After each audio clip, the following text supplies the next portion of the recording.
नमस्कार दोस्तों। प्रधानमंत्री ने अपने 15 अगस्त के स्पीच में एक शब्द का इस्तेमाल किया था, दिमागी नक्सल। और आयरनी देखिए, जो लोग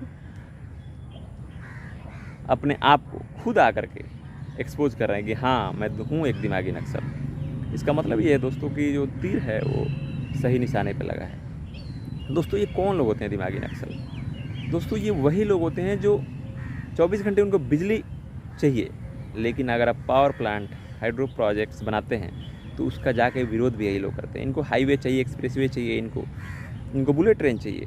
बट जब सरकार उसके लिए कदम उठाती है, अधिग्रहण करती है, भूमि अधिग्रहण करती है, लोगों को वहाँ पे से विस्थापित करना पड़ता है, तो यही लोग सरकार को के जाके खिलाफ आंदोलन करते हैं, विरोध में बैठते हैं। दोस्तों ये सरकार को उस सिचुएशन में डालना चाहते हैं कि वो करे तो भी किसी क्रिटिसाइज हो और ना करे तो भी उसको क्रिटिसाइज किया जा सके।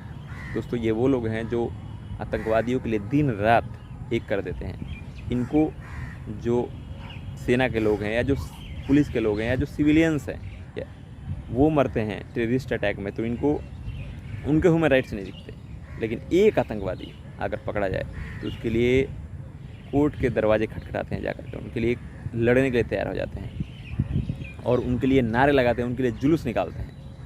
दोस्तों जब देश की एकता की बात आती है तो ये कहते हैं कि नहीं, 370 पाकिस्तान से पूछ के हटना चाहिए, क्योंकि इनको पाकिस्तान प्रेम और अपने देश पे इनको विश्वास नहीं है। इनको सामने वाले पे ज़्यादा विश्वास है। सामने वाले पे जो दिन रात आपको बर्बाद करने की सोच रहा है उस पर आपको ज़्यादा भरोसा है। हमेशा कहते हैं उसके लिए बात करो। जब ऑपरेशन सिंदूर हुआ था तो जो भारत सरकार ने एक्शन लिया था, नहीं ले रहे थे तो कह रहे थे कि सरकार क्या है, कायर है, डरपोक है, कोई एक्शन नहीं ले सकती है सरकार।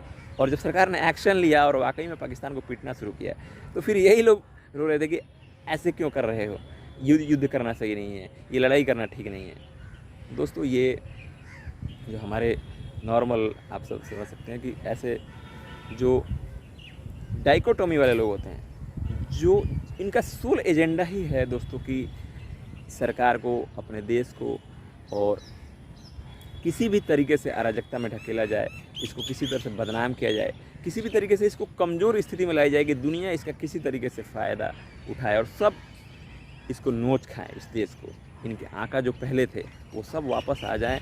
किसी भी तरीके से इनका एजेंडा है कि भाजपा, नरेंद्र मोदी और ये सब लोग पावर से हटें और इनके जो लोग हैं वो भारत में आए और फिर दुनिया के जो ताकतें जो लगी हुई हैं भारत को, इन सब के साथ मिल करके इस भारत को नोचा जाए, खसोटा जाए, खाया जाए और तरक्की तो फिर किसी और पेज पे ही चली जाती है। सो दोस्तों ये होते हैं दिमागी नक्सल।